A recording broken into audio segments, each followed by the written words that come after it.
My name is Matt Foley, and I am a motivational speaker. Now let's get started by letting me give you a little bit of a scenario of what my life is all about.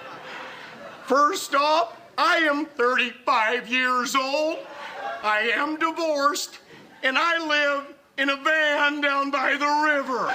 Now you kids are probably saying to yourselves, hey, I'm gonna go out and I'm gonna get the world by the tail and wrap it around and pull it down and put it in my pocket. Well, I'm here to tell you that you're probably gonna find out as you go out there that you're not going to amount to jack squat.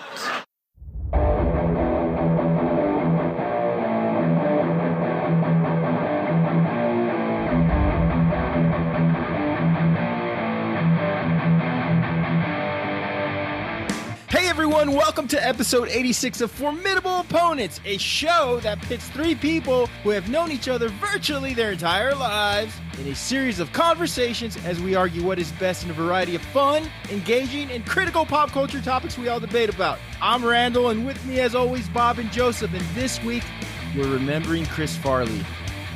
Chris Farley was a comedian and actor who rose to fame in the 1990s as a cast member of Saturday Night Live. He was known for his larger-than-life personality, physical comedy, and quickly ascended up the ranks of popularity amongst the storied cast of SNL, later using that platform as he embarked on a film career. What can we say about Chris Farley? No intro can do him justice. He was a thunderball, he was larger than life, he was adored, he was personable, and despite the stardom, despite the joy he gave us in such a short time, and despite the success, he struggled.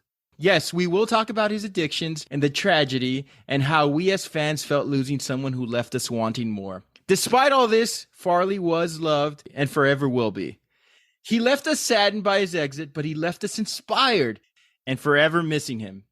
This week, Formidable Opponents remembers the great Chris Farley. As always, I'm joined by two guys who have been down in the basement drinking coffee for about 4 hours, but they should be all ready to go. Bob and Joseph, how are you guys doing? Doing great, man. How about yourself? Doing hey, all what's right. up, everybody? Joseph, what's going on? Joseph. What's going on? Joseph's a little ill, so we just want to tell everybody that he's doing us a favor. He's powering through this one. But ill the way the Beastie Boys use it. Yeah. Just his love for Chris Farley is getting him through it. So, guys, we've been talking a long time about doing a Chris Farley episode. As we know, the 25th anniversary of Chris Farley's death was this past December 18th. So we're a little over 25 years away from his death, and or the 25th anniversary from his death. That's crazy. Yeah, it's insane. Before we start off, where were you guys when you heard about the death of Chris Farley? This was 1997. 97. Jeez, Chris. Yeah, we were in junior high. I remember it popping up, probably on MTV News, man. I think it popped up, and that's where I caught it. Seeing that he had passed away and being like, "What the hell?" Like Chris Farley, especially at that time, that was like peak when I watched SNL, and I was really big into his movies because it was just hilarious and it fit my type of comedy, being a 14-year-old kid or 13-year-old kid. So, man, it was pretty tragic. But I think MTV News is what broke it for me.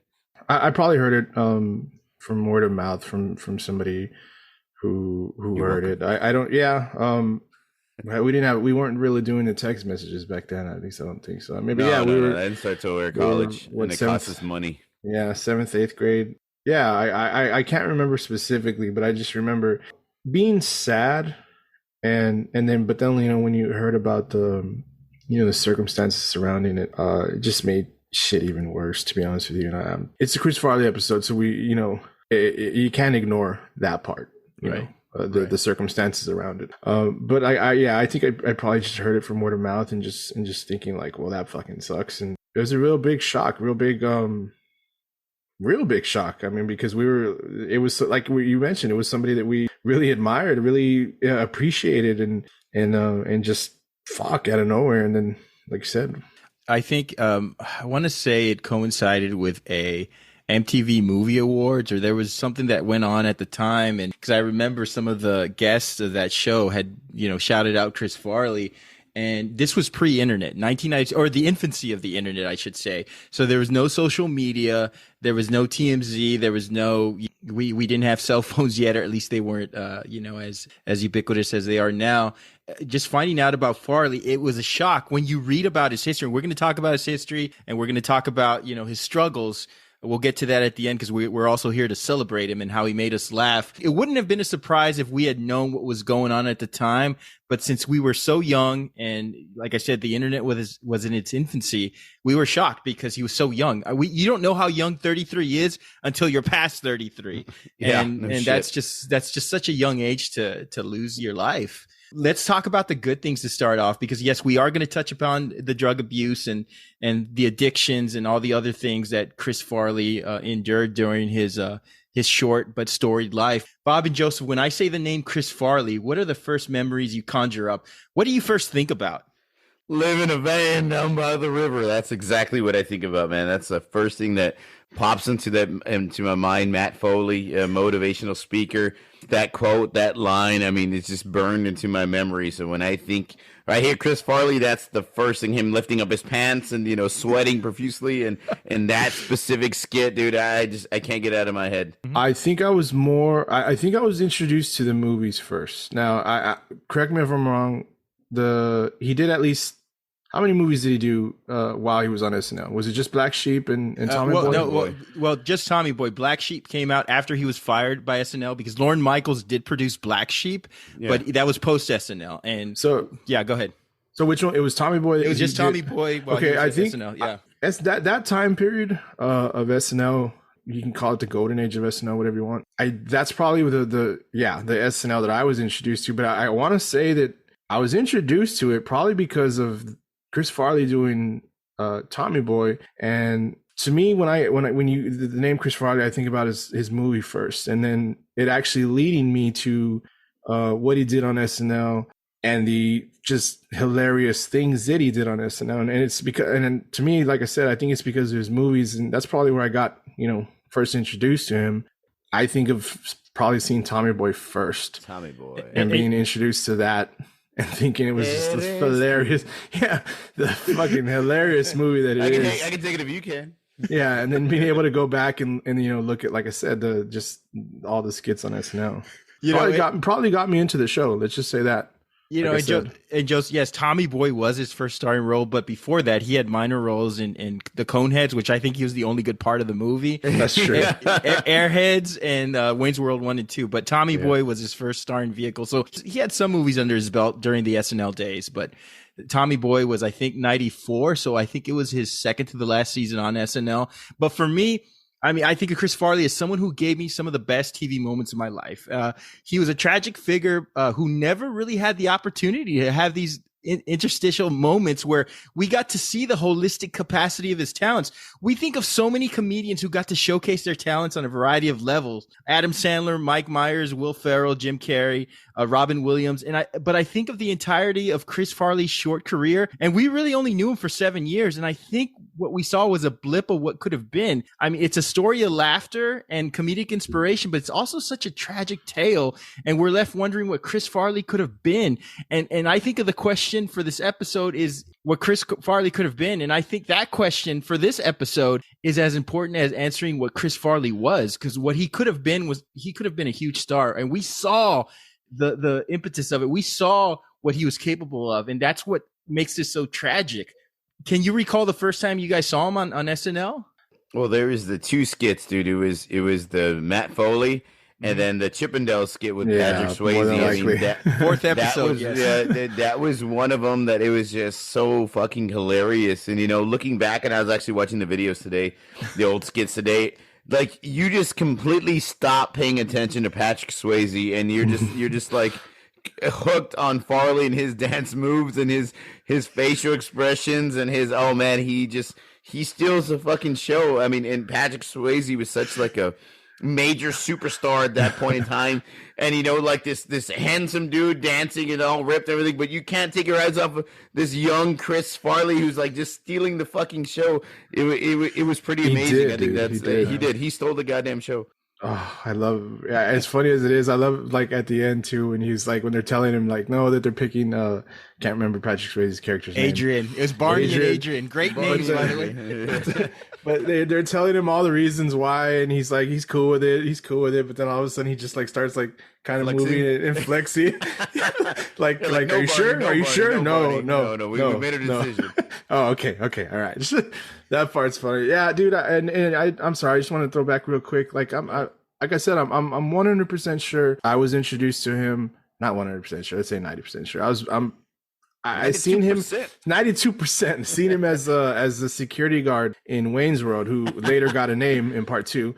I believe. But was he the same guy? Was he playing the same guy in part 1 as part 2? I want to believe so, right? You want to believe, but in credits it says security guard. Got no place to go. And in part 2 it says Milton. But I remember seeing Wayne's World and thinking he's fucking funny. But like I don't think I knew who he was at the time. I didn't really like give him.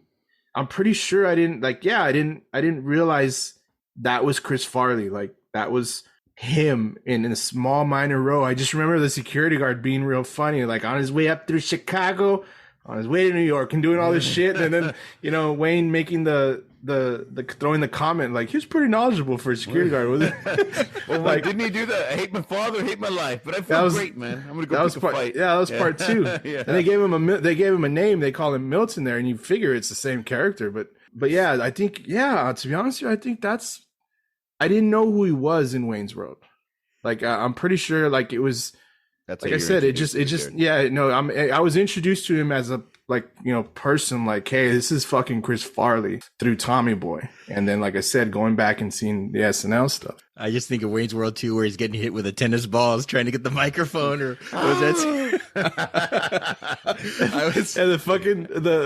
They make it seem the character like Garth starts pressing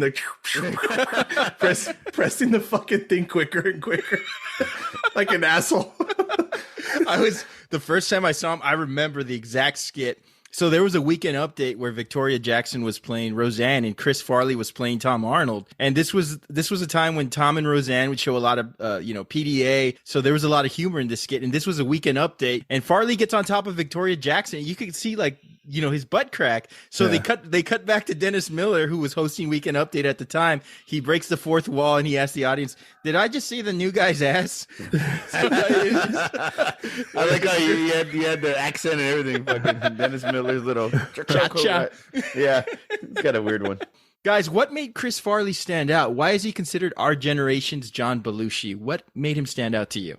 Honestly, and it's smile. No, it's his it's I don't know. Is it sad? And I'll kind of answer this with a question. Is it sad to look back at his self-deprecating, comedy? Good point. Is that because that's to history? That's what that's what I know about him. That's what I always and it's because we loved what he did, but we know that he was a lot of his comedy too came from kind of making fun of himself.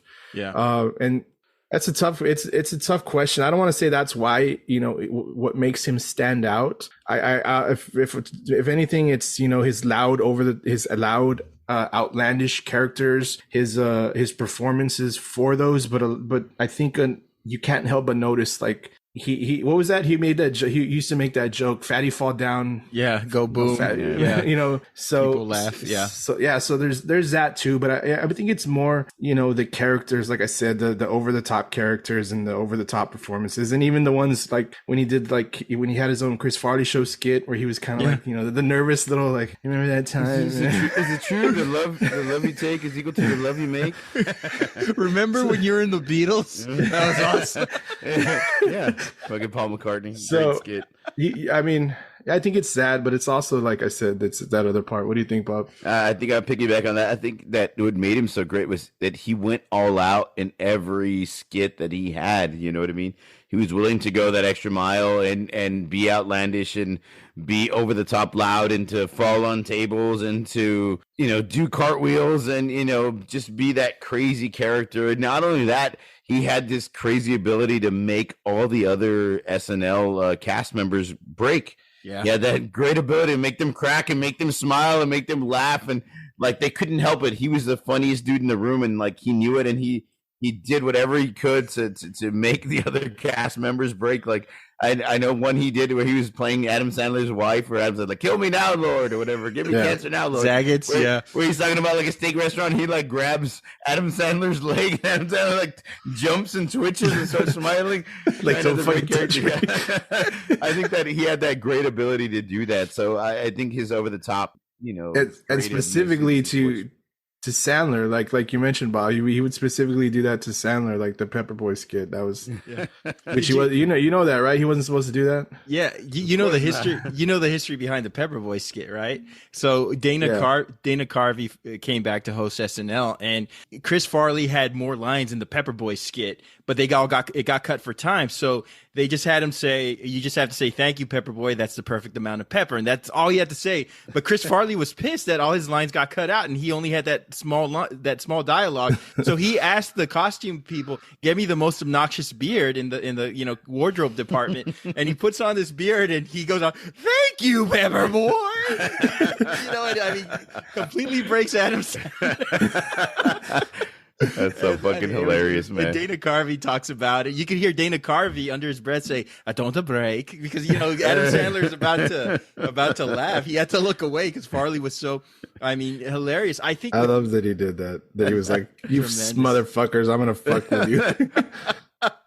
He was always on. I think skits, interviews. I watched a lot of interviews with him on Jay Leno, on David Letterman, on Conan O'Brien. Yeah, and he always had this puppy dog demeanor, and he was, Joseph, like you said, I have it on my notes too, self-deprecation. He was this big, sweet man-child, and I think what's underrated is his genius. His reactions were so genuine and saturated with this innocence. I think a lot of that was both real and an exaggerated version of what he knew adored him to the fans and what made people laugh. And I mentioned John Belushi on the question. My dad loved John Belushi. I think my dad thought John Belushi was Mexican, even though he wasn't. He would even pronounce the name Belushi.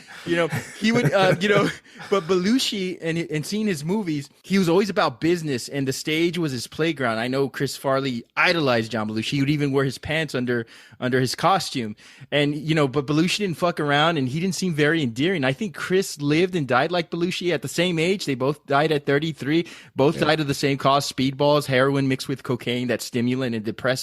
I think the one thing Belushi has over Farley is that they both have cult movies: Animal House with Belushi, Tommy Boy with Farley. But Belushi has a legacy movie, The Blues Brothers. That's the action comedy music. It's a Halloween costume. It's a franchise. Chris didn't have that, but I think you guys would both agree. Chris Farley, way funnier than John Belushi. What do you guys think? Yeah, I'm with you on that. I mean, granted, we grew up with Chris Farley. We didn't really grow up with Belushi. He's a little bit before our time. Yeah. Good point. So I think that's why, different humor, different time. He was a part of Animal House, and Animal House in itself is just a fucking hilarious movie. But there's so many hilarious characters in that movie. He was just one of the many. You know what I mean? I was about to say, can I say something unpopular? But go ahead, Bob.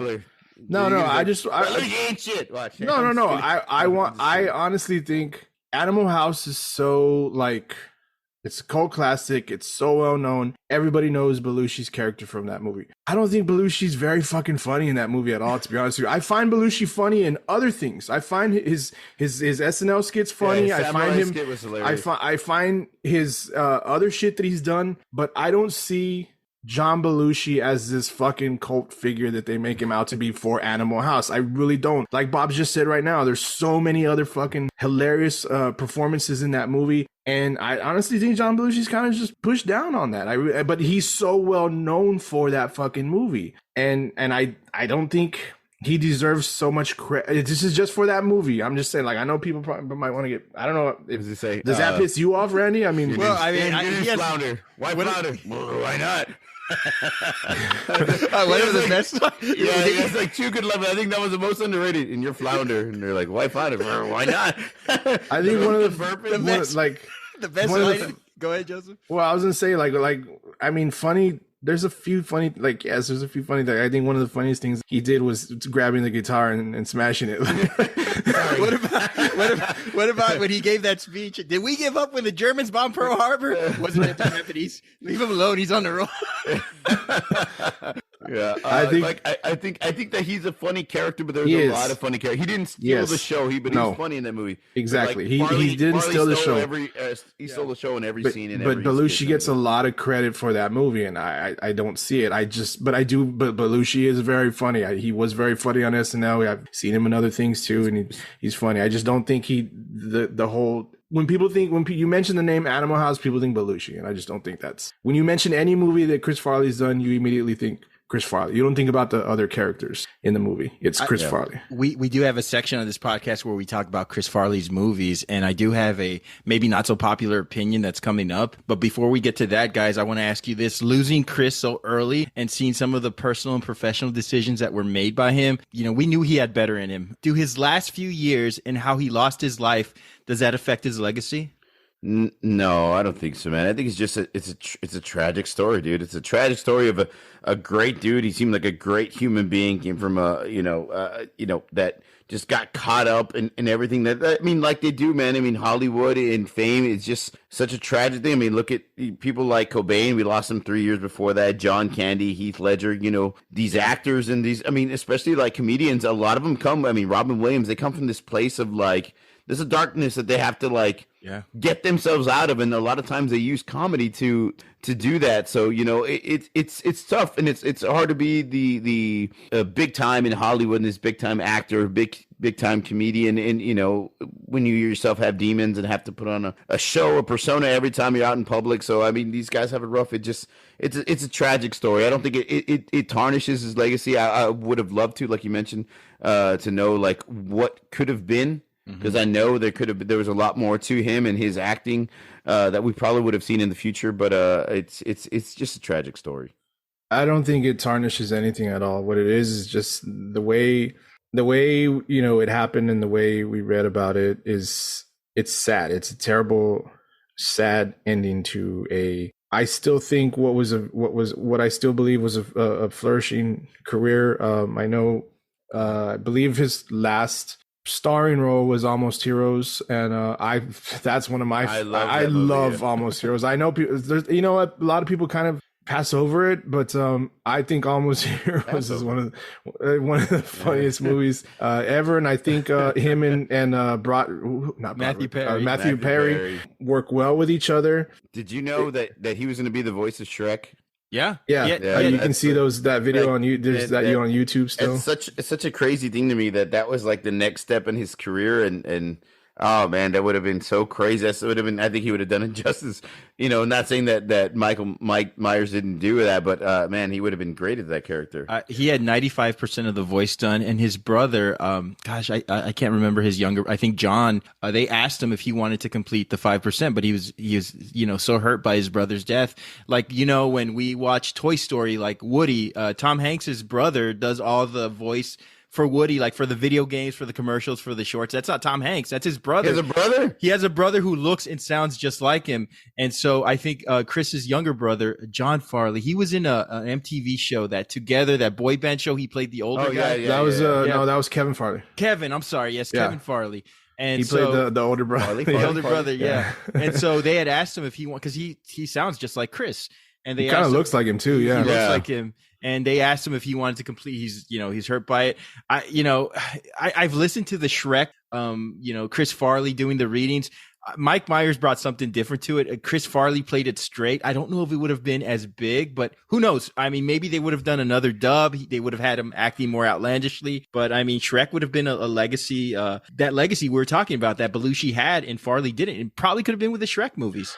As far as I know, there's only that scene where they're sitting by the campfire and he's talking about like why he is kind of the way he is, and I remember it from the movie with Mike Myers. So it's not so much of at least, and again, this is all I believe that's been released as far as I know. The scene itself is a little I don't want to call it serious because it is an animated movie, but the tone of the scene isn't supposed to be funny. So I'm just curious what the funnier scenes sounded like with Chris Farley. With him because doing the screams and all that stuff. Yeah, because that scene that he did that you can find on YouTube, it's a straightforward scene, like Randy said. He's just kind of the dialogue, and he didn't sound like he was doing anything with his voice, so he was just talking. But it would be interesting to hear the funny comedy stuff, like I said, the screams, the whatever, the back and forth banter where he's joking with Eddie Murphy's character. Murphy, that would have been cool. So it's kind of hard to say, like, well, it would have been better, or it wouldn't have been better, or it wouldn't have worked. I mean,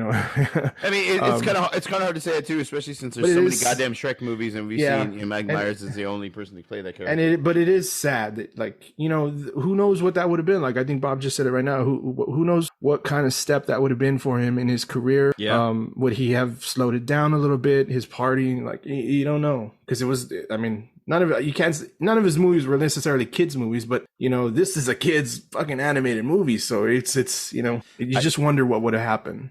We'll talk about his last days and his last year, of course, when we conclude. I agree with both of you. I don't think it affects his legacy, because we wouldn't be doing a show about it right now, right? Yeah, no shit. I think the fact that his potential is so shrouded in what ifs makes his legacy that much more intriguing. Finding out more about him, I think what sucks is that he's this massive genius, and now he's considered a cautionary tale. It partnered up with his legacy. I think his lifestyle was a blueprint of what you should not do. And I hate that footnote, because his career gave everybody so much joy. And I'm glad we're focusing on that more, because when he died, it was all about he did drugs, he was depressed, he was abusing alcohol, he was abusing food. But now, as time has gone by, Sandler created that song for him, and people are appreciating him more. People are going back and watching YouTube clips of SNL and Tommy Boy. And I think now we're at a place where we're finding a much a better appreciation for what Farley did, rather than saying, well, he's the guy that died because of drugs. Man, that song fucks me up, dude. I was telling Rand before the show, dude. Yeah, I've cried during it early today, and then listening to it, and I was like, God damn it, I have to change it. And I was like, why are you changing it? I can't get through this damn song.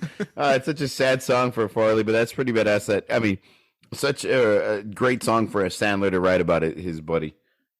That was a good one. We're going to talk about portions of Chris Farley's life. Let's start off with a history. So Christopher Crosby Farley, didn't know that was his middle name, was born to make you jump.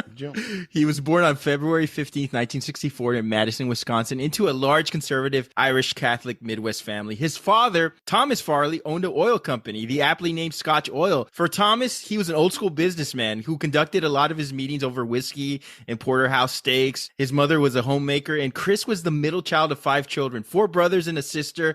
And Chris, and we know about this, Bob and Joseph, he idolized his father like any middle child, seeking the spotlight and approval. It was important for him. Chris Farley had this quote where he said every time he did an SNL skit, he was doing a performance for his dad. He's like, I just wanted to see if this makes my dad laugh. Like Matt Foley, his most famous character on SNL, it was attributed to his dad. The way his dad, he talked about how his dad would say, like, start off slow and then start yelling, like, I wish you kid would go shovel the snow. And, I wish you would do this. He would, just an impression of his dad. Farley would often get in trouble, and his dad would pick him up from school and would dismiss his behavior, sort of giving Chris the, what do they know speech. And this enabled Chris, because he loved his father so much, and he saw this behavior as an outlet to get his father's attention. And quick aside on Chris's dad, guys, Chris went to a weight loss camp as a child, and Chris's father pulled him out and gave him the whole, like, what the hell do they know speech. I think it was a depressing moment. Chris Farley's dad was like, hey, let's get out of here. Let's go get some ice cream or whatever. And I think Chris got a lot of his views on rehabilitation later on in life from this memory. Because remember, Chris Farley was in and out of rehab 17 times. And of course, Chris was a big kid. And to counter being bullied, and to your point, Joseph, on the self-deprecation, he would make fun of himself and do a lot of pratfalls. I think his logic was, I don't want to be labeled the fattest kid in class. I want to be known as the funniest. And I read an anecdote that Chris got kicked out of school because he once pulled his dick out in computer class. And I know that's something you once did at Golden Corral, Bob, but he once pulled his dick out. So guys, in your experiences and growing up, how do you think all this affected his formative years? It was a Wendy's. No, sorry. I think that it had effect on his comedy, like most comedians. Like I mentioned before, I think a lot of comedians derive their comedy from a dark place because they've obviously been through some kind of shit or tragedy or something in their life where they're like they had to make life kind of like a safety mechanism, coping mechanism to make light out of a situation. They would be the funny one, or they'd make jokes, so they try to out of nervousness, you know what I mean, or out of just to save themselves, they try to make a situation funny. And I think that's exactly what he tried to do. And it like most comedians, it sparked, oh, I see a lot of people laughing when I do this, when I make fun of this, or I do this, or talk about this. So I'm just going to continue and build off of that thing. When you hear about hearing what you said about, kind of getting somebody's opening whiskey. The whiskey bottle, sorry. It's the ghost of Chris Farley's dad. That's a hell of a cork. I don't know, man. To hear that kind of, I don't want to say that ingrained in his thinking that what do these places know? When you hear things like that his dad would take him out of these things. When you stop and actually think about him now that the character that he's gone, and look at it and analyze his life and the things that he did, like being that I don't want to be the fat guy, just make them laugh so that they don't fucking talk about me being overweight or something like that. Fucking sucks, to be honest with you. I mean, it really does. Like I hate it. He felt like that's what he had to do, and I don't know. It's tough, man. It really is. We'll quickly talk about his improv beginnings because it's important to know the history of Chris Farley. And if you guys want to, add something, please feel free. So Chris Farley, we know that he attended Marquette, where he took a drama class at Marquette University, and he was bitten by the performance bug. Chris Farley later enrolled at this place called the Arc Improv in his hometown of Madison, Wisconsin. Bonnie Hunt and Joan Cusack had taken improv courses there, so it was a famous improv troupe there in Madison. And as class was being let out, he approached the instructor where he begged for the opportunity to join. And I'm sure he was scaring the shit out of the instructor because this guy finally capitulated and said, okay, fine, show up tomorrow morning. My wife runs the beginner course. So the husband forgets to tell his wife that this wild man was going to show up to take this class. So the wife calls the husband and said, did you tell this big crazy guy that I had a class and he was welcome? And he was like, oh, I forgot to tell you about him. So she says Chris Farley shows up shouting and he brings a case of beer with him. And the wife is like, who's this fucking lunatic? And it's Chris Farley. And, I read that Chris wasn't the best student and he would beg his teachers to do a show because you'd have to do all your lessons and you'd have to, it was like a class. You had to pass all your lessons to do an improv show. And he would never stick to his lessons. His attention was never there. And one day he started banging on the walls. He went to his instructor's office and started banging on the walls, screaming that he wanted to do a live show. And I think he frightened this lady. The instructor gave him the ultimatum, and she said, if you fuck up this show, you're not doing another show until you can complete all your lessons and you can pass them all. So she let Chris Farley go out there, and guess what? The star was born. He completely rocked out. And he, funny conclusion is that, this guy who just a few days earlier went into a rage, got off stage and innocently asked his teacher, was I good? And she gave him a hug. And of course, she made him the featured star, and he was the featured star. He outgrew it, but this guy was just from the get-go. He was born with it, and you guys saw that, right? When you see Chris Farley on stage, I mean, what are some of the things you guys think about? His loud presence, his voice, it's just that. I mean, as you're drawn to it, you really were, on the ones that they did, because I know they didn't really, when he started out, he probably wasn't doing anything too major, but when they finally started letting him like do featured or like being the main person of a skit on SNL, it kind of seemed like everybody else kind of just moved with him. If where he goes, you go, and you got to keep up with it. Yeah, you got to keep up, or you're gonna get left behind. That type of thing. I mean, that's something that I think he did that.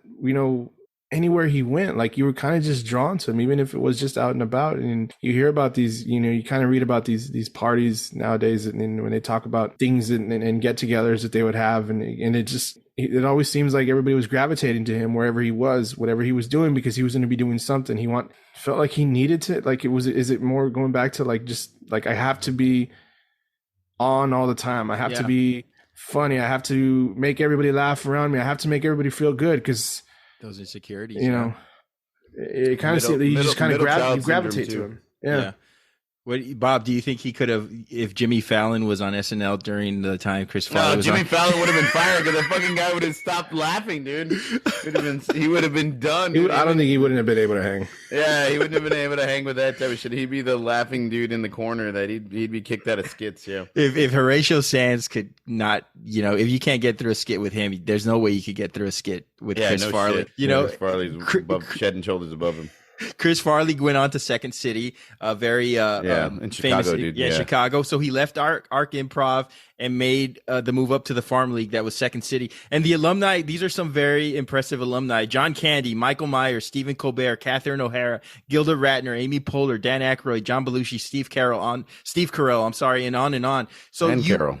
And Carol, right? You have ranks in Second City, and you want to get to the traveling group. That's where you make money, and that's where you get booked for road shows and boat shows and make money. So for performers, this takes 4 to 5 years. Chris Farley was in the main cast in 9 months, and that was just astounding. I was reading some of Farley's antics here, and he had the habit of showing his dick and his ass off stage right before he entered. So like someone would be doing a skit on stage, and if you looked off stage to the left or to the right, you were screwed because Farley was showing you his genitals or his ass, and on cue, before he ran up on stage, he'd pick up his pants and run on stage like nothing happened. So could you imagine trying to work with this guy? Jesus. Just hilarious. So this Matt Foley character that we're going to talk about in the next portion of SNL, it was created here at Second City by Bob Odenkirk, who we know as Better Call Saul. Yeah, right? Better Call Saul guy. Yeah, and he felt Chris Farley should, embody the character, that he'd be better for it. He was absolutely right. He also wrote for SNL. SNL scouts discovered Farley, and he was called up to the big league. So here's an interesting note, guys. Mike Myers. I said Michael Myers. Like, motherfucker was there and in Haddonfield. Mike Myers joined SNL the year before Farley, and of course, along with Dana Carvey, Phil Hartman, and Dennis Miller, Jan Hooks, and Victoria Jackson, they were all the anchors of that '89 season. And SNL lost a heavy hitter with John Lovitz, who left for Hollywood. He was cast in a movie called Mom and Dad Save the World, and it flopped. I'm sure John Lovitz was like, "I'm gonna be a star," and it didn't happen for him, right? Anyway, Lorne Michaels was looking to replace John Lovitz. He brings in Chris Rock, and he asks Michael Myers, who should they audition from Second City? Immediately, Michael Myers said, you got to bring in Farley. And so now we get to the SNL days, guys. So Chris Farley joins SNL in 1990 along with Chris Rock. Farley didn't have a lot of screen time the first few episodes, of course. Being an anxious guy, he started feeling the effects of not being showcased. Then a skit written by Jim Downey, and you guys know him as the trivia host on Billy Madison. A simple note would have sufficed. Yeah. On Farley's fourth episode. We're all now dumber. So let's talk a little bit about we talked a little bit about this earlier, but the Chippendale skit is considered his breakout skits. Now, one of his funniest skits. The controversy reported was that Chris agreed to do this skit because it got him featured, but he was concerned that he would be typecast as Fat Man Falls Down, Everybody Laughs. I listened to the Fly on the Wall podcast with Dana Carvey and David Spade, and they had Jim Downey on as a guest. They said Chris was fine with the skit, and he ran around naked all the time. So why would he get embarrassed to get shirtless? Because the big controversy was that Chris was going to be typecast as this fat guy. We're going to laugh at him because he's fat. Chris Rock claimed that this was devastating for Farley because not only were people laughing because he was fat, but that he lost the job to Swayze. And it taught the audience that fat people were lesser than, and Chris Farley took it to heart. But what do you guys think? To me, he seemed fine. Did you hear this controversy? Yeah, no, I didn't. I mean, I could see that. I just think for somebody like him who's always had that, like, looking over his shoulder thing, about somebody making fun of his weight, since he was a kid, he's got a lot of history with that. Like, people making fun of his weight and calling him nicknames and bad names, bullying him about his weight since he was a kid. So it's kind of a thing that just never goes away, and I think that's what he was just going through mentally. I think it was just stuck in the back of his mind, like, oh man, I'm taking my shirt, and like he doesn't give a fuck with his friends, but on national TV, like, what are people going to say? What are people going to say? Are they going to make fun of my weight? But I think that he completely stole the fucking show, and it made him a superstar. Yeah, and it wasn't because he was the fat guy dancing. He was the absolutely, hilarious dude with all doing the worm and all these crazy dance moves. He fucking stole the show away from Patrick Swayze, and as sexy and cool as Patrick Swayze is, he was nothing, dude. He was pushed to the side and brushed to the side after that skit. And I think that says a lot about Farley and fuck the weight thing and what they're saying. Like, he stole the show and became a superstar at that point in time. To be honest with you, and I'm not lying, no bullshit, it wasn't because I didn't find it funny because, he was clearly, he's standing next to Patrick Swayze, who's, in shape. I don't want to say he's cut. He didn't look like he was in, Roadhouse shape. You can call him beautiful anyway. But so, I mean, the clear difference, and Bob just kind of said it too right now. It wasn't for me about his weight. It wasn't because it was the fat guy trying to get a job at Chippendales against the skinny guy. He just danced better, and they were funnier dance moves. That's what it was to me. It was him. I mean, I don't know if I've never read, and maybe you did, Randy, where those moves came from, if he practiced them, if he had them in mind on what he wanted to do as far as, how he was going to dance. It just kind of seems so on the fly. He seems so comfortable with it. Mm-hmm. I never knew anything about that. And it's kind of, that part, hearing about it now, it kind of sucks because, I know there was, and there are those people that just laughed because it was the skinny guy and the fat guy, but he was funny, and it wasn't because of his weight. He just, like I said, he busted out moves. He funny moves, better moves than what exactly, the character of Adrian was doing. Where Adrian's prancing around like a ballerina, and Barney's ripping the shirt off and rubbing it between his legs and doing. I mean, it was funnier. It was funny because of what he was doing, not because of his weight. And to me at least. You look at it, guys, he wasn't that fat back then. He was, he was, I mean, granted, this is 1990, but he could be like a law enforcement officer in Texas with that body. I mean, he wasn't that fat, but, we consider him, I think, and I agree with both of you. I think the joke was in the comparison of how these two dance so differently. For me, I like to think that Chris Farley wasn't embarrassed or ashamed that, he was doing the skit, because he seemed like he went at it. He did a lot of things where he exposed his, his stomach and his body, apparently, and his penis in the writing room, apparently, But let me ask you guys this: what were some of your favorite Chris Farley skits on SNL? Focus on Beauty. That was one of the. I was like, "There's no alcohol." That was obviously that one. Like we talked about the. What is it called? What do they call those magazines where it's him and Sandler, where they're reading the book? Oh, Zagat's. The Zagat's. He's always okay, but they was all funny. I mean, the whole Bill Swartzky, they were all funny. Yeah, you were laughing at Farley's character. Yeah, I mean, even though they were all hilarious, like that would make it a baker's dozen there, Bab. How many heart attacks that been? I mean, I can't. To be honest with you, I can't think of a character or a skit that I didn't think he was funny in, to be honest with you. And I just named a few. Obviously, the Hurley boy. What about you? Yes, the Hurley boy. Let the boy water your plants. For the love of God.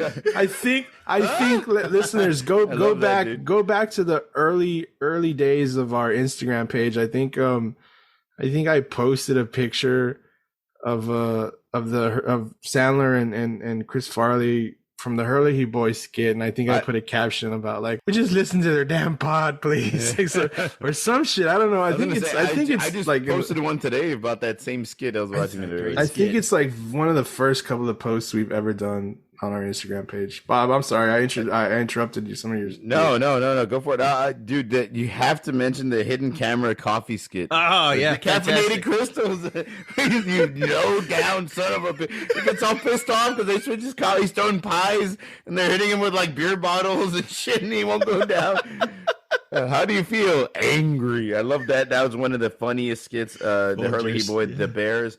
Matt with Foley. God as my witness. This guy, though, I don't know where he got the pies, and he's fucking hitting people with pies. I mean, that skit is just fucking hilarious, dude. The Bear skits, yes, of course, a heart attack thing. Matt Foley, we've talked about already. I mean, just genius. One of the most underrated I loved was when he's on a Japanese game show. Do y'all remember that one? Where Mike Myers is like the host, and he's like, the concierge said you want to go to a game show, not exactly be on a game show. And like Alec Baldwin cuts his fingers off when he gets the thing wrong, and he's like, whoa. He starts losing his shit. I thought that skit's like super underrated, and it's very subtle for him because he's so over the top in a lot of his skits. And that one, he was like very subtle. I loved... let me see what else. The Chippendales, the Hurley Boy. Man, he's like I said, any skit that he was in. I mean, the Gap Girls was fucking hilarious as well. Like, lay it off me, I'm starving. I love that, dude. I love that. I think you nailed it, Joseph. Any skit that he was in, he was gonna steal the show. Whether he had one line, no lines, or he was a background character, he was gonna steal the fucking show. And because he did. Yeah, it's like the Pepperboy skit. I mean, it's not necessarily it's a funny skit. It is, but you remember it. For me, at least, I remember it because of the end. I remember Chris Farley with that fucking beard and the "Why, thank you, Pepperboy." That is the perfect amount of pepper. Yeah, it was. A few of them. I remember when he was Meatloaf and yes, Meatloaf was hilarious, great. Dude. And the one that we reference a lot, he has no lines, but they're doing a spoof on Music Awards, and they introduce Wilson Phillips. He's sitting there as Carney Wilson.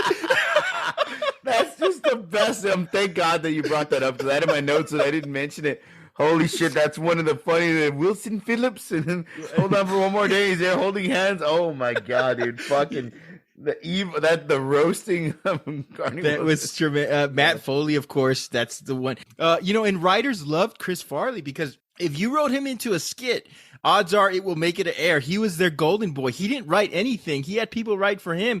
And of course, these skits were, a lot of them were Fatty falls down, goes boom. But Farley, he wrote a skit and he pitched it. And he had never written a skit before, but he pitched a skit called Puppy Lawyer, and it completely bombed. And I think David Spade said I felt when he was pitching it that it was an SNL skit within itself because he was so bad at it. But he was just always Caveman Lawyer with Phil Hartman. Sort of reminded me of when you mentioned. He was known for his pranks. He was known for so many things. And I honestly think, and we did a show early on in this podcast, best SNL male cast member, and none of us picked Chris Farley. None of us picked Chris Farley, but I think all of us would probably have him in our top 5, wouldn't you say? Oh yeah, for sure. Who were the picks at that point in time? We had, I think, Eddie Murphy, Bill Hader, and I think, did you pick Will Ferrell? I picked Will Ferrell. Yeah. Okay. Yeah. Well, I think it's only because we didn't pick Farley because I think he had such a small or short stint on the show that he. I think that had to have been one of the reasons. I'm sure somebody's going to cuss us out about that. But those are great episodes. We did best male and best female art character. SNL cast. I mean, SNL cast member. I'm sorry. Where did he come up? I always question where. Sorry, that was a long way to get to this point. Okay. Well, I question where he came up with, but it was funny. I just kind of always wondered where the Chris Farley show character came from. Because complete opposite of his personality. Right? Complete opposite of of his or the personality that we saw seen publicly. And it's a memorable character of himself or a version of himself interviewing people, interviewing musicians. Like his one with Jeff Daniels was also very funny as well as Martin Scorsese. Martin Scorsese. Just, where did he come? I always wanted to know where that came up from. Like it's the Chris Farley show. I'm going to interview people, but I'm not the Chris Farley that, we all know, you all know and love. I'm this fucking nervous, I don't want to say fanboy, because he was a fan, but he was like, you remember when you were the Beatles? It was awesome. It's so different. So I wonder how I've never looked it up, and maybe I need to, how he came up with, or how that was brought about, like where he's going to be this character where you're not yourself. You're going to be, a nervous, you're doing great, Chris. You're doing great. Really? Really? Thanks. I want to say, I can't remember which writer came up with it, but I know a writer pitched that, and it was a great way to get Chris Farley up there and kind of like have an exaggerated version of Chris Farley, because we know him to be very anxious, yeah. And he was OCD as well. He would often touch and lick things at the studio, and of course I read about this. He would lick and touch things like in a pattern, and of course it added to his anxiety. And at SNL, that's where he started using the drugs. OCD or at least heavy drugs, right? OCD is at times associated with far more dangerous compulsions. And we saw that here. I know that there was an incident. I was watching The Dark Side of Comedy, and they were talking about Chris Farley. And Melanie Hustle, who was a cast member at the time, recalled a story where Chris Farley was completely wasted and she saw him in an elevator. And I think she was with David Spade or somebody. And she saw a bunch of NBC executives like on the same floor where Farley was going to walk out, and he was completely wasted. And it was like it was like a movie. They pushed him back into the elevator and tried to get him. I heard that one. Yeah. And so try to get him to stay away from the execs so he wouldn't get fucking fired. Yeah, exactly. So when they get to the bottom floor, the doors open and Lorne Michaels is there, and Spade and Melanie Hustle are like, let's get by Lorne Michaels and get Chris Farley out of here. But Chris Farley runs up to Lorne and said, I fucked up, Lorne. I'm so sorry. And like, completely blowing the cover. And Chris, Melanie Hustle said, like, Lorne Michaels hugged him and said, it's okay, Chris. And he paid for a rehab, a stint for Chris. Of course, we had talked about he had gone to rehab 17 times. And I think a lot of times it was like a timeout for him to calm the PR waters. As I mentioned, like his dad, sort of saw these sort of disciplines as something that was just temporary. And I think Chris had that in mind, was like, I'll go to rehab so I could keep my job. I'll go to rehab so I could apologize to my bosses and my, the inspirations in my life so they won't fire me or get mad at me. And I think he was very much a people pleaser. So he did these things, but without the intent of wanting to get well. Yeah, I can see that, man. I can see that. Like, we want you to go to I'll go, whatever you need, man, whatever you need. You know what I mean? But then I'll be right back onto it. I think, and that was sort of he did get fired from SNL, but Lorne Michaels did produce Black Sheep. So that was a connection he wanted to keep. He knew Chris Farley saw out the talent. And let's move on to his movie career, guys. So everybody wanted to get Farley in their film. We saw him on Coneheads, Airheads, Wayne's World 1 and 2, Billy Madison. And of course, Chris gets his starring vehicle in Tommy Boy. And I know critics panned it. Roger Ebert's review is scathing. You could read it online. Fuck that guy. I know. I agree with you on that one. Which of course saddened Chris, because Chris was a very sensitive guy because he just wanted to be loved. And of course, the movie got off to a slow start, but it became a monster on video. Guys, give me your views on Tommy Boy. What do you think about the movie? Hilarious. And you know what? And to be honest with you, as much as we laugh at the over the top stuff and the incident, the scenes where I thought he showed some depth, to be honest with you. Yeah, for sure. There are moments in that movie where there's the boat scene, just you saw more to him. And I really liked it. As funny as it was. And yeah, it's his first starring role. It's his first, it's co-starred with David Spade, but we don't call it a David Spade movie. We call it a Chris Farley movie. And I mean, because he's the central character. Well, he's the main character. He's the focal point of the movie. I thought it was a brilliant movie. I thought the story was good. His Chris Farley's performance was great. He made us laugh. He was very funny. He made us feel for him because the character itself, the Tommy Boy character, I mean, he loses his father. The business is, on the brink of going bankrupt and losing that too. And it's more than what I think it's more than what people expected. And that's what's kind of like crappy, I guess, when you hear about the reviews, when a review of that, because, why? Because it was the over the top antics. There was also a story there. There was also some heart in that movie. I don't think that anybody's really ever, I mean, they shit on all those movies where SNL characters were the lead characters in an actual movie. They usually tend to shit on those too. But what I like about this, real quick before you go, Bob, is where am I going? No. Before you get into this movie, I like that this movie. These weren't characters that were from SNL. These were roles. These were written characters. They were somebody. It's Wayne's World. That's SNL.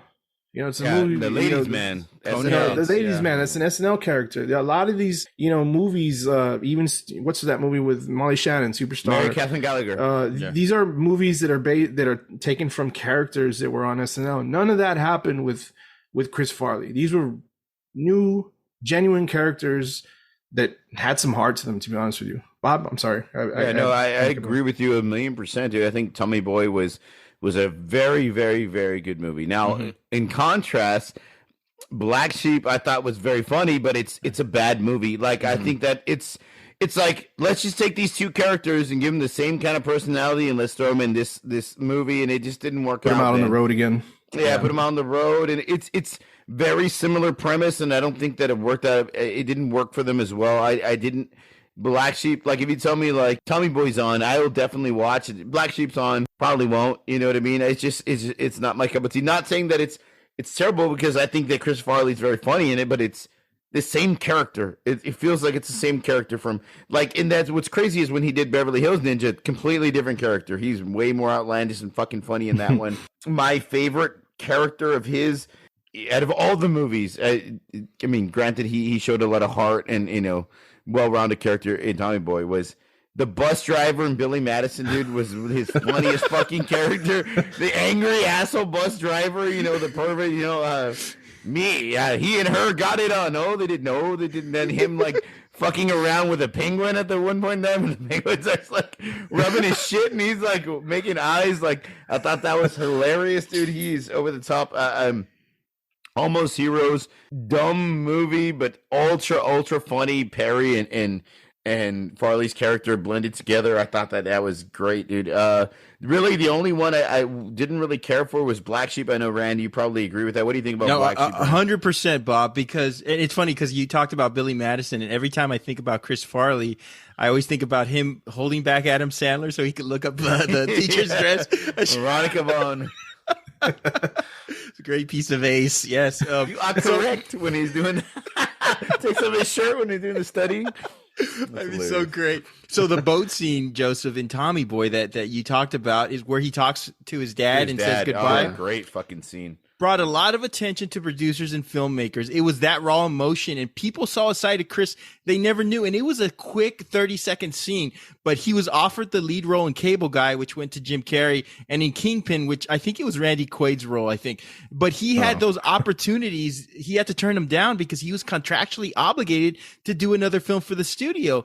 And that film was Black Sheep. So Chris's agent called about the movie and she wanted to see the script, but the problem was there was no script. A lot of the script was written as the movie was being filmed, and that's never good. Yeah, but, I know. Yeah, but they decided to pair up Farley with a reluctant David Spade. He didn't want to do it, but Chris, you know, convinced him, and David, I think, knew it would bomb. So they were supposed to cast a hotshot actor for Chris's brother in the movie, but they couldn't secure one. So they went with Tim Matheson. You know, no digs at him. Animal House, yeah. But it was a terrible movie, and I think the only scene I really remember where he's falling down the hill and when the bed falls on the other bed. Other than that, I thought it was or the bat on the. Oh yeah, the bat. There's a bowl of chocolate pudding in my pants. We didn't have any pudding in there, buddy. So yeah, those are the only funny scenes of this. And so at the premiere, Chris took his brother, I think one of his brothers, to the premiere of Black Sheep. And Chris started singing in his chair. He was embarrassed because the movie was so bad. There weren't a lot of people laughing, and he left a little bit before the movie ended and supposedly went like on a 4-day bender because he was so depressed that the movie came out so bad. So he was in and out of rehab, and he was offered $6 million for Beverly Hills Ninja. And he was actually sober for that movie. And David Spade has a funny story where, you know, he tells David Spade, you know, they're offering me $6 million for Beverly Hills Ninja. And then David Spade said, really? And then Chris goes, is that a lot? I'm like, yeah, $6 million. Yes, fucker. Knew the damn movie. At the time, hell yeah, dude. I fucking love that movie. There's so many little, like, stupid little jokes and things, and it was like quintessential Chris Farley, him bumping into bye everyone and bumping into the bus, and like him being able to be crazy doing, you know, he did all his stunts, around throwing kicks, doing his stunts. I'm more of a Tangerine Belt. I love Chris Rock's little role in that. Okay, Chris Farley did all his stunts in Beverly Hills Ninja because they couldn't find a stuntman his size or that could move like him. Remember, like in SNL, he did that skating scene with skating skit with Nancy Kerrigan. So this guy was like very athletic. He would do cartwheels, he would flip, he would take bumps, pratfalls. I mean, I don't know. I honestly think, you know, he gained a lot of weight because he replaced one addiction with another addiction with food because he was sober during Beverly Hills Ninja, but he ate a lot. And I think, you know, I don't know, guys. This is probably not a popular opinion. I think Tommy Boy's his only good movie that he's the star in. I can agree with that. It was the only big movie. Like Almost Heroes didn't have.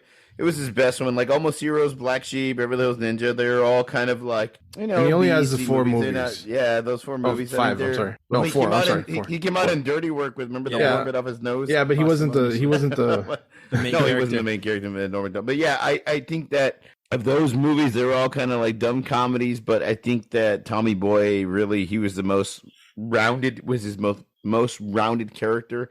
So I think it was a great movie, man. I think he nailed it on that one. Black Sheep, not so much. Beverly Hills Ninja was just for goofs. It was just for fun, just for laughs. Like there's no real plot line over it. It's just for fun. And Almost Heroes, I love that movie. I don't give a fuck. I think it's so stupid. It's funny. I do see it, as much as I love Almost Heroes, I do see a difference in the character. I don't know if it's did they give Perry top billing because or maybe it's because of the character that Chris Farley is supposed to play. Yes, I love that movie. I think he's hilarious in it, but he's supposed to be this like mountain, what is he? He's like he's a mountain man tracker, things like that, navigator. He's kind of has his moments where he's supposed to be right in the head. Where he's supposed to be a little bit serious. I don't, as much as, yes, there's moments in that movie where Chris Farley does something, he falls, of course, you laugh at that, or he yells, something outlandish happens, him getting carried by the eagle when he takes his egg, all I needed was a shell. something like that. But I think for the most part his characters is supposed to be a little bit more reserved or tough, so he's not constantly like doing something outlandish, and I think that's what I don't know. I liked it. I thought it was funny. Got a bit of a drink. I can't. What did he say, Bob? I was like, would you like to have a drink? No, got a bit of a drinking problem. I got a bit of a drinking problem. I want to embarrass myself in fine company. I'm talking about getting. I'm not talking about getting pissed drunk. I'm just talking about a taste. A taste. It should be. He starts chugging a taste. It shall be. After Beverly Hills Ninja, Chris was called by David Mamet about filming a biopic on Fatty Arbuckle. Yes. I wanted to mention that. That would have been great, I think. Yeah, he was in Fatty Arbuckle. For those who don't know, he's a famous silent film actor, comedian. He was a defendant in 3 widely publicized trials between 1921 and 1922 for the rape and manslaughter of actress Virginia Rappe. He was acquitted for that, but you could read on that on Wikipedia or whatever. Farley, go ahead, Bob. No, see, there's a lot. I was reading about like just Fatty Arbuckle, like one of his other wives too, that she accused him of like being like abusive too. So I can only imagine Chris Farley playing that type of role. Yes, oh man, that would imagine. Yeah, it would have been great, I think.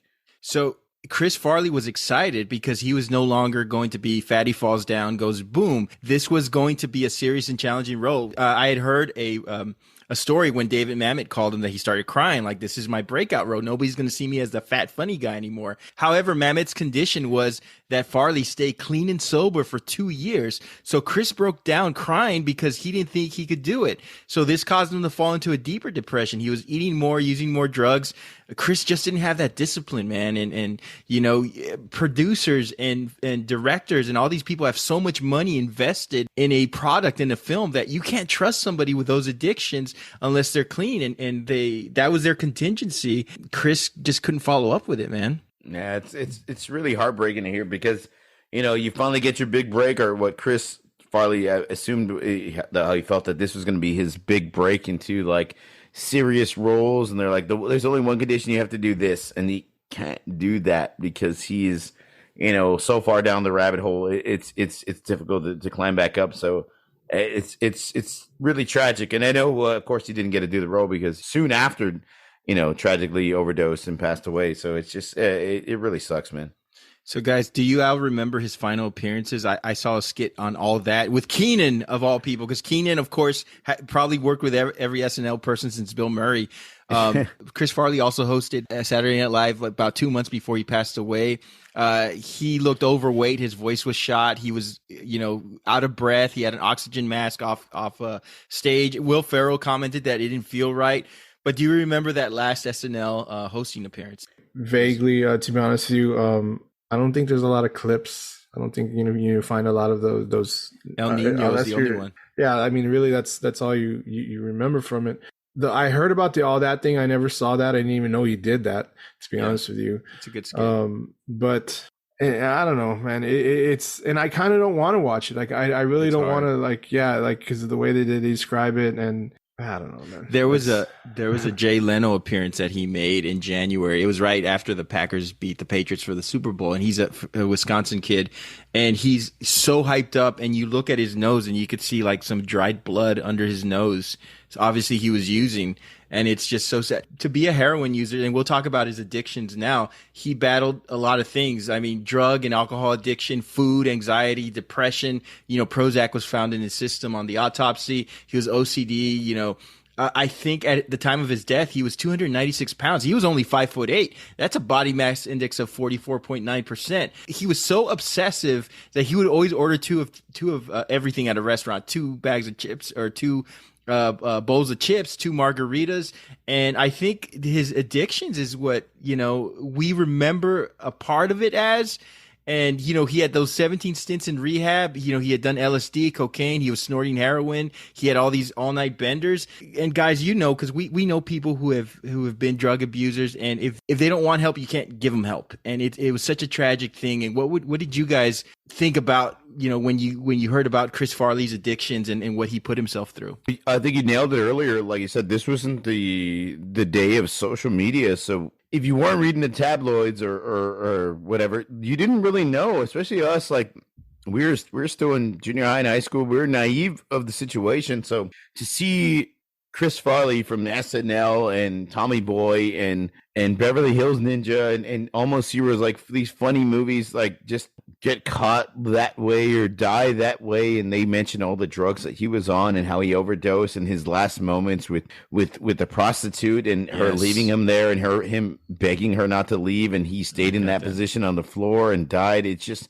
so fucking heartbreaking, man. Cause this guy it's the same way, not to go off topic, the same way I felt about Robin Williams when I found out how he passed away, he committed suicide. It's just such a shock because these are people that brought such joy and laughter to people on screen. I mean, through movies, through skits, they seem like such genuinely good people and happy people and funny people, only to have all those demons going on. And it's just, it's tragic, man. It's a terrible, terrible situation. Terrible way for him to go and for us to find out. It's like Bob mentioned earlier, and kind of what we've said before. I think when we talk about situations like this, or just comedians in general, the ones that I don't know, I guess they kind of feel like they have to be this persona all the time. Maybe he felt like he needed to be that person. He took everything so personal. If you didn't like, you didn't find him funny and whatnot, and so using drugs and whatnot. And Bob mentioned it earlier. Comedians just kind of being wounded clowns. All the time. I was honestly afraid we were going the same way with Jim Carrey for a moment there. Like he just seemed kind of so be funny, and it's just like, he's you can't always be that person. Exactly. I thought it was I'm not gonna lie, like I don't want to talk about this, but at the time there was a horrible website that was that posted the pictures. I can't remember the website. I can't remember their name, nor would I ever mention it. How fucked up was it that they actually had that? They had a website that would show the death photos of celebrities, and it was like a popular thing. And this was like 98, 99. Am I right? And that was back then. Imagine, and now how it is. Like, that's fucking crazy. That people would create a website like that. It's pretty fucked up. Of course, somebody being able to email you them at the time. Or put them in an IM chat or some shit like that. AOL to see them. It was fucking horrible. It really was. It was just really sad to hear afterwards that, like, just dealing with all that shit. It's like Bob said, we were young, naive. We didn't have all the access. We weren't buying. I don't think he ever made the tabloids. Like, he wasn't. I think there was always. Well, there was no TMZ or Yahoo News or what I mean. No, but I mean, but the publications that like still did like print back then. I don't think Chris Farley was on their radar. And if he was, and they're like, oh, he did drugs and went to rehab, like, you don't think, oh, everybody does drugs. You know what I mean? You don't think like it's that hardcore serious of a problem until it happens, and you're like, what the fuck? He was on morphine and cocaine and speedballs and alcohol, and he was on a bender, and he told the prostitute he hadn't slept in 4 days or some shit like that. Like, it's just so like, what the fuck, dude? You don't expect that. You don't know. I mean, it's crazy. So his excessive lifestyle, and you guys, you guys hit the nail on the head. The drugs, the alcohol, the food, the prostitutes, lack of sleep, wanting to be loved. There was a story where he almost died a few years before his death. He was about to tackle a guy. I think they were horsing around, and he crashed into a hotel window. And he was saved by an AC unit, and the glass shattered. They were on the 15th floor. Yeah, he was just so, all the way down. Yeah, he was so rambunctious and wild. And, you know, of course, you know, he died alone when he was 33. His last 4 days, I was listening to an autopsy podcast, and they were talking about his last 4 days, what bender he was on with food, alcohol, drugs, you know, heroin, cocaine, morphine.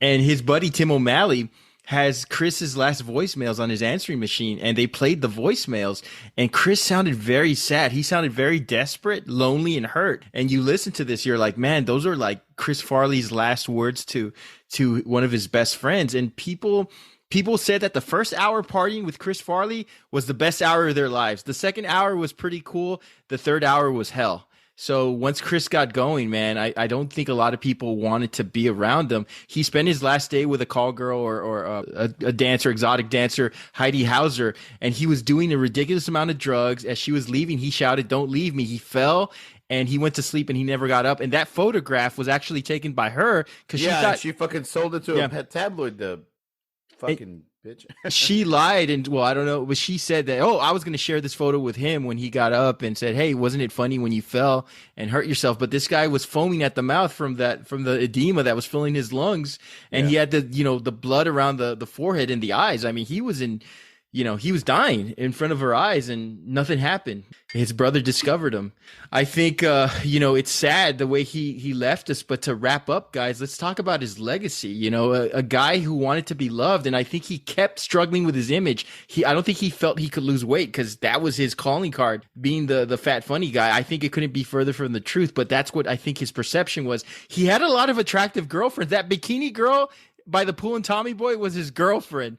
And David Spade had talked about this funny story. There was a production assistant at SNL who dated Chris Farley. She was very attractive, and she had another boyfriend. She had a new boyfriend, and Chris Farley was telling David Spade, well, she might find a better looking guy than me, but he won't be richer or funnier. She started dating Steve Martin. So David Spade was like, check, he got you, man.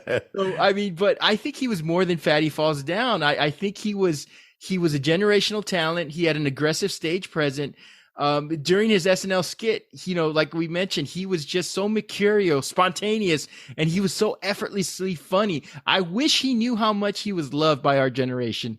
And he had so many demons, and I wish he got the help that he needed. And my son loves Chris Farley. He's the only SNL person that he'll sit through, the only SNL cast member that he finds funny. What do you guys think about his legacy? Again, man, I don't think his legacy can be tarnished. I don't think that people should be looked at by their ending or by one particular moment in their lives. I think it should be, you should look at the whole picture. And if you look at the whole picture with Chris Farley, man, he brought a lot of joy into a lot of people's lives. He was generally a great person, a good person, a funny person.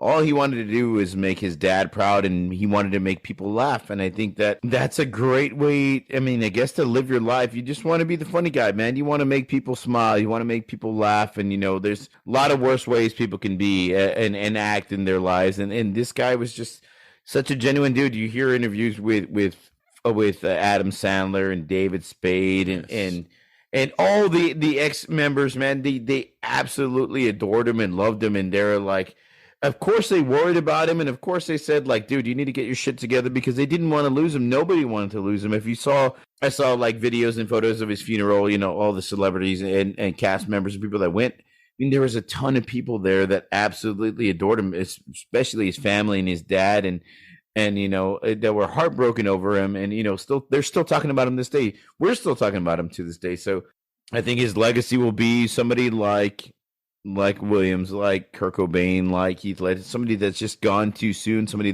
whose flame burned out too quick. But they're just great people, and we were fortunate enough that we got this awesome character and funny comedian, for the span that we did. We could have wished we could have had him longer, but for what we did, I think he did.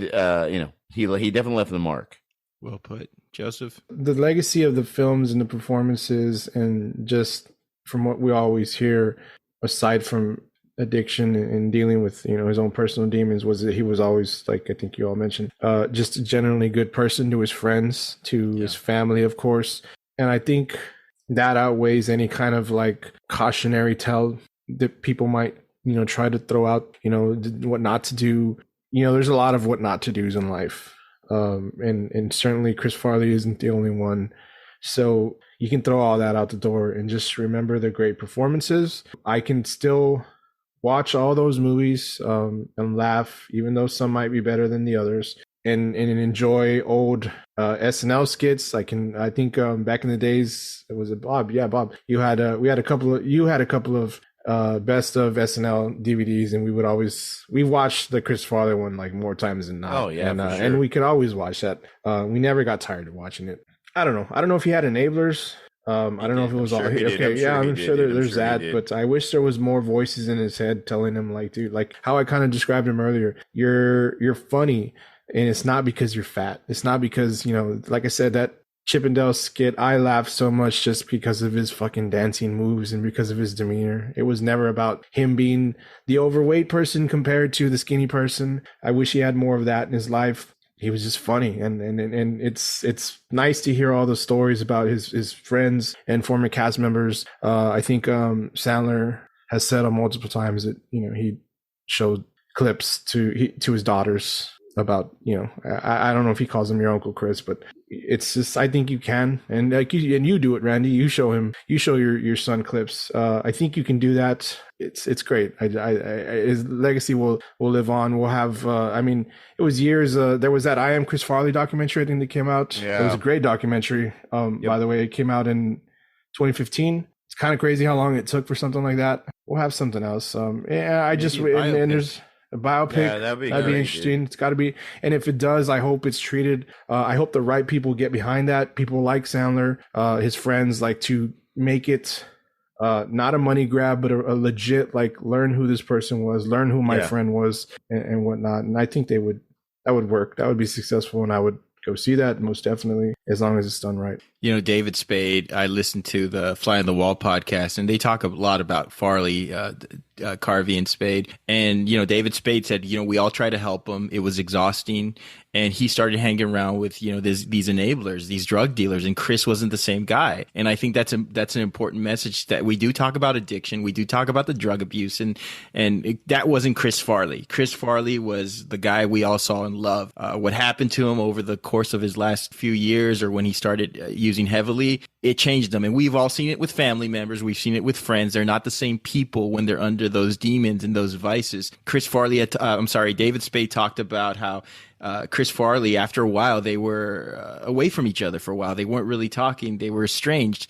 Chris Farley comes up to him and says, "Hey, man, what are we doing, man? We're buddies, and there's a movie I want to do." And I think he gave David Spade the script. So the script was called The Tree. And in this movie, David Spade would play the president's daughter's boyfriend. Like, he was like working at the White House, and he wanted to impress his father-in-law, his future father-in-law, who was the president. So it was Christmas, and the president wanted the White House Christmas tree. And if David Spade said, "I'm your guy, I'll go and pick it up," and he had to pick it up in Montana or something. So it was a road trip. So guess who the lumberjack was going to be? Chris Farley. So the lumberjack was going to cut down this tree, and they were going to have a wild, like, buddy adventure trying to get this tree back to DC and the White House, kind of like Due Date. And that, it sounds a lot like Black Sheep. It sounds like Tommy Boy, but I would have loved to have seen, one more Farley and Spade vehicle. I would have loved to have seen him in Grown Ups with Sandler and all the other bad boys of SNL. He was so remarkable. He's just incredible, dude. Man. Any last words? Quick last words on Farley, guys. One of the best, like I said, will always be remembered and never forgotten, to be honest with you. At least with us. I know there's kids today who probably don't know who the hell he is. That's a good point. They should, because I think they'd enjoy it. I do. Maybe they won't. Maybe it's not their comedy, but I think they should at least give it a try. Chris Farley, dude, I think he will definitely live on. thank God for YouTube and videos that we can go back and like anybody can go back and look at skits or look at videos or look at movies or scenes. And, at any point in time, so you just type in Chris Farley and you could see all his great, his the skits and everything like that, no matter how old you are, if you want to show it to your kids or to your buddies or whatever it is, dude. Thank God for YouTube, because those little memories and moments that he gave to the world they're there for life. You know what I mean? You don't have to wait for reruns. You don't have to wait hopefully they'll show something on TV. Just log into YouTube, check it out, man, and you can laugh again. I think he brought a lot of laughter to the world, and I think that he will always be remembered for doing so. Probably the funniest person who ever walked this earth. He's an incredible guy. I know that we're going to play out with the Adam Sandler tribute to Chris Farley. I don't have to listen to it. A song that has made all of us, emotional. So I want to match the tone of the exit with Sandler's song, and hopefully he doesn't sue us. We know. God, we know he doesn't need the money. We love you, Adam. Come on, man. Please. This is for your buddy. Come on, man. Shabba, shabba, we don't make any money off of this shit. We paid for this to do this shit. That's our show, everyone. Listeners, we'd love to hear from you. Hit us up and let us know what your favorite Chris Farley memories are. Let us know what you think about the show. You may reach us at formidableopponents@gmail.com, and you can follow us on all forms of social media by searching for Formidable Opponents. We want to thank Creative Little Pill for her great artwork. Please follow her on Instagram at Creative Little Pill. Please rate and review us on Apple and Spotify. That really helps us out. And join us next episode. We're going to skip another week. We have another travel day next weekend, but we'll be back in 2 weeks with best movie plot twist. So for Bob and Joseph, this is Randall. We love you, Chris Farley. Plaid jacket and belt too tight, he wasn't even doing a bit. Then he cartwheeled around the room and slow danced with a cleaning lady. He was a one-man party. You know I'm talking about my friend Chris Farley.